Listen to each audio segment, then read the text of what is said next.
Here with the key takeaways, we've got Yahoo Finance's Canal. Subscriber numbers surging. We know that's why investors are cheering on the stock today.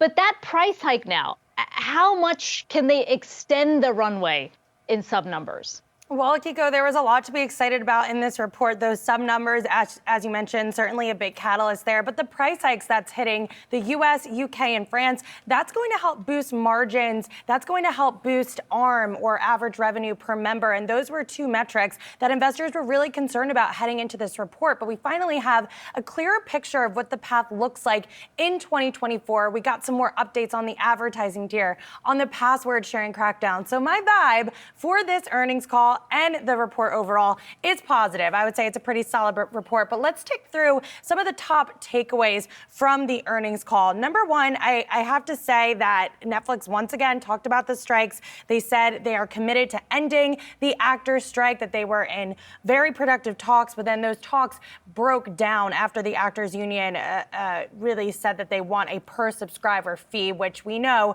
the studios cannot provide at this time. Another thing to note is on those price hikes. I mentioned how that's going to drive ARM and those other profitability metrics. ARM did decrease 1% year over year in the quarter. That was in line with company expectations, but ARM remains a metric the company wants to continue to improve on. Those price hikes are going to significantly help with that. Another note on the password sharing crackdown is the company is, quote, incredibly pleased. You can see that reflecting in those subscriber numbers of nearly 9 million. They've taken their time with this rollout. They want to make sure they have all the pieces together, that the tech is good as well, and they can expect to continue to see subscribers climb in the quarters to come. But on the ad tier, that's something that's going to need a little bit more work. This is an area that's not fully developed. Netflix said that they are in that crawl phase and that's going to take time to really materialize, especially as they are going after those higher ad dollars. And then with margin growth, Netflix hit 22.4% operating margin in the quarter. That's slightly ahead of its own projection. They said they do expect full year operating margins to hit 20% this year. That's the high end of their 18 to 20% range. They said that should go even higher in 2024 between 22% and 23%. But CFO Spencer Newman spoke about this on the call. So I want to play a little bit of what he had to say there.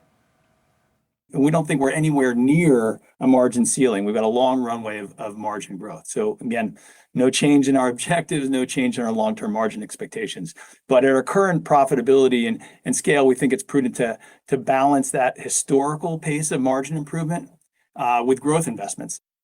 And those growth investments, that can include areas that the company is already doing, those content initiatives that they're doing both at home and abroad, also new content initiatives like gaming and their live events. So they're going to continue to balance that investment with having healthy margin growth over the long term. They didn't provide any longer term guidance beyond 2024, but they have hinted that Netflix has the potential to see margins similar to other media companies, which historically have been around the 40 to 50% range. So really something to keep an eye on moving forward. But overall, analysts have been combing through these notes. They're very bullish on the company at this point. We'll see if they can continue to hit those targets. But this really sets us up into 2024. And I'm happy that we have a clear picture. And I think investors are happy about that as well.